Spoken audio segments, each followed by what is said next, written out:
Bienvenue dans Business Africa, une émission entièrement consacrée au secteur de l'énergie et de la banque en Côte d'Ivoire. Je suis Ruth Lago. Voici les titres. La Côte d'Ivoire possède le troisième plus grand système de production d'énergie du continent qui couvre une grande partie de sa demande intérieure et dégage un excédent pour la sous-région selon les données de la Banque mondiale. Les raisons de ce boom énergétique dans ce programme. Et puis dans ce pays d'Afrique de l'Ouest, plusieurs banques dont Standard Chartered et la Banque nationale d'investissement ont opté pour la digitalisation, une innovation qui nécessite un renforcement de la sécurisation des opérations et l'amélioration des services. Pour atteindre sa révolution énergétique, la Côte d'Ivoire a fait le choix de la privatisation de ce secteur en 1993. Plus de 25 ans après, le pays possède l'une des meilleures capacités de production en Afrique et ambitionne de couvrir 99% de sa population d'ici 2035 et de produire 42% d'énergie renouvelable. La Côte d'Ivoire est réputée pour ses exportations de cacao. Pourtant, le pays possède aussi le troisième plus grand système de production électrique du continent et demeure l'un des principaux exportateurs d'électricité en Afrique de l'Ouest. Vous avez derrière moi des appareils, on appelle transformateurs de tension. Ils abaissent la tension et puis on alimente la clientèle. La clientèle, c'est quoi? Tout très civil, une partie de plateau sud. Et puis l'autre côté, Bia Sud, c'est moi qui alimente la présidence. Maintenant, ça c'est un côté distribution. Maintenant, côté transport d'énergie, le surplus de la production qui vient de Vridi va au poste de plateau. Vous avez un autre poste comme ça au plateau vers Karena. Donc le surplus d'énergie continue. Alors qu'en 2013, seuls 34% de la population avait accès à l'électricité, aujourd'hui, près de 94% des Ivoiriens sont raccordés au réseau d'électricité, selon des données de la Banque mondiale. Depuis quelques années, on peut dire qu'il y a plusieurs zones qui sont nouvellement créées. Et les zones nouvellement créées sont raccordées ici. Maintenant, actuellement où on est, vous voyez, il y a beaucoup de... Le poste est en mouvement, en chantier. Il y a dit 90-15.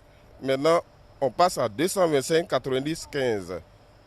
Depuis 1990, c'est une compagnie privée, la CIE, la compagnie ivoirienne d'électricité, qui est chargée de la distribution d'énergie dans le pays.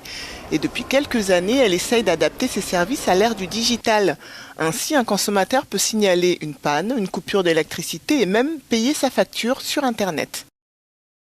Ces derniers temps, la CIE a fait une très grande évolution au niveau des coupures de courant parce qu'en réalité, il n'y a plus trop de coupures de courant au niveau d'Abidjan.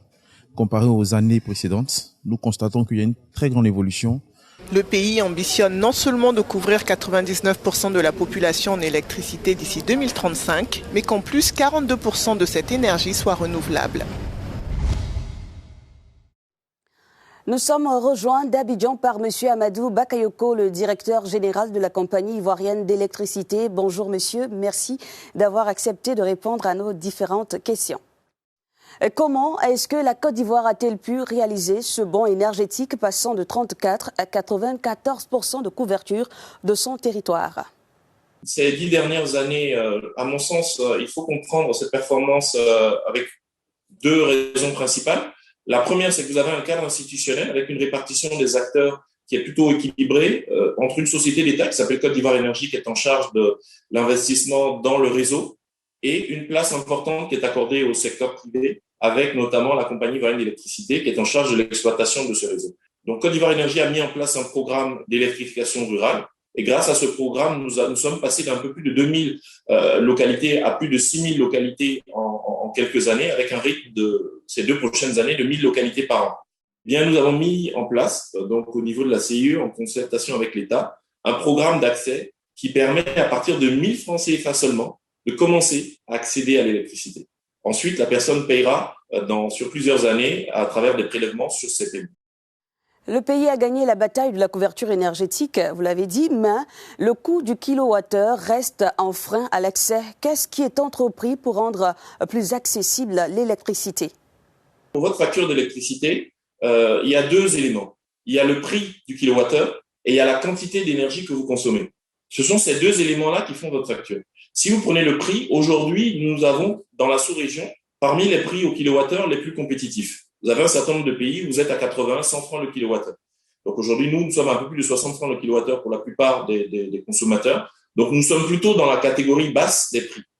Le second élément, par contre, qui est un vrai défi, c'est qu'un certain nombre de populations sont équipées avec des équipements qui n'ont pas une grande efficacité énergétique.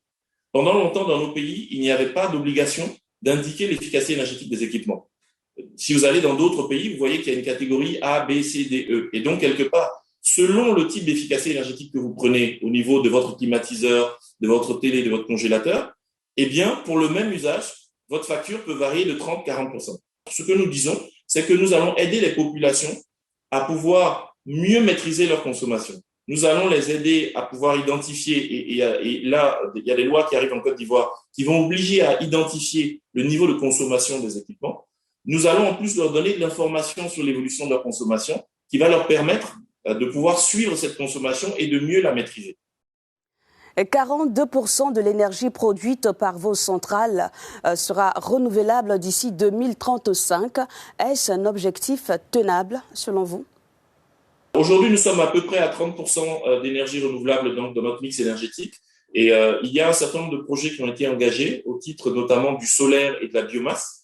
Et donc, normalement, dans les prochaines années, au fur et à mesure de la mise sur le réseau de ces énergies, donc de sources renouvelables, l'objectif sera effectivement d'atteindre 42% donc du mix énergétique, donc avec 26% sur l'hydro et 16% sur les autres éléments. Donc, c'est le type d'équilibre délicat qui existe dans les secteurs donc industriels avec des gros investissements comme le nôtre, entre les enjeux stratégiques qui sont définis donc par l'État et de l'autre côté les enjeux des populations. Donc, ces enjeux stratégiques, c'est l'accès.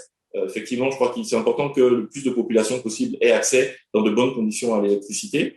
Second enjeu, c'est de respecter les normes internationales auxquelles adhère librement la Côte d'Ivoire. Et donc, il y a un certain nombre d'engagements au titre des énergies renouvelables qui ont été prises par la Côte d'Ivoire et ces engagements doivent pouvoir être respectés.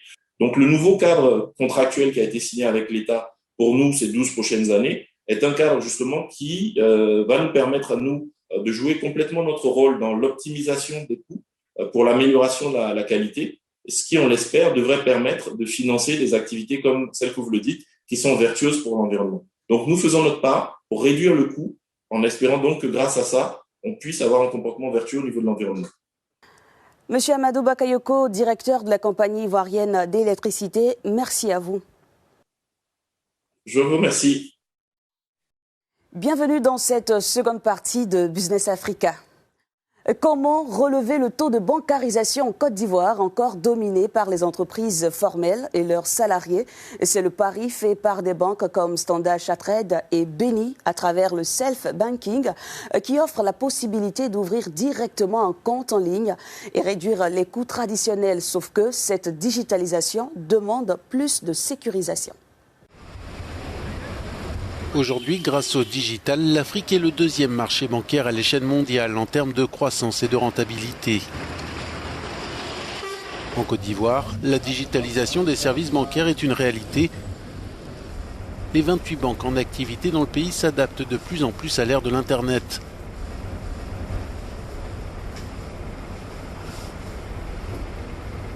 Aujourd'hui, les besoins des clients évoluent. Ils ont beaucoup changé. Il n'y a que la digitalisation aujourd'hui qui peut répondre à ces besoins-là. Et nous, notre offre entièrement digitalisée, comme je le disais tantôt, aujourd'hui permet de pouvoir répondre à ces besoins-là. Nous avons été la première banque, et on l'est toujours, la première banque à pouvoir introduire ce qu'on appelle les transferts rapides à l'étranger. Sur l'application, aujourd'hui, les clients, dans le confort de son salon, il n'a plus besoin d'aller se rendre dans une agence physique. De son confort de son salon, il peut créditer, il peut même faire un transfert sur son compte à l'étranger, un compte en devise, et donc faire le transfert à l'étranger. On offre aussi la même chose pour les transferts locaux et aussi les transferts régionaux. Avec ses 50 000 comptes bancaires ouverts essentiellement en ligne, la Standard Chartered Bank n'a pourtant qu'une seule agence physique dans le pays. Cela démontre l'intérêt que les usagers ont pour ce service. La digitalisation des services bancaires peut trouver son explication dans le mode de vie des populations dans le monde. Aujourd'hui, les modes de consommation ont beaucoup changé. Vous savez, la population se déplace beaucoup. Il y a moins de sédentarité. Donc ça fait que lorsqu'on a un compte disponible quelque part, on doit pouvoir avoir accès à ce compte tout le temps. Créée en 1959, la BNI est la banque la plus importante du pays en termes de capital public. Elle compte plus de 640 employés avec environ 130 agences ouvertes sur tout le territoire national. On développe un certain nombre de produits aujourd'hui qui permettent à nos clients de pouvoir avoir tous les services bancaires 24 heures sur 24 où qu'ils soient. Donc nous avons notre plateforme de banque en ligne qui s'appelle BNI Online qui permet à nos clients de pouvoir faire un certain nombre de transactions 24 heures sur 24 depuis leur position. La digitalisation des banques ne se fait pas sans innovation et tout ceci vise à s'adapter aux exigences des clients et améliorer le taux de bancarisation en Côte d'Ivoire. Vous voulez revoir ce programme? Rendez-vous sur nos différentes plateformes Africa News et africanews.com en français et en anglais. Je suis Ruth Lago. On se dit à très vite.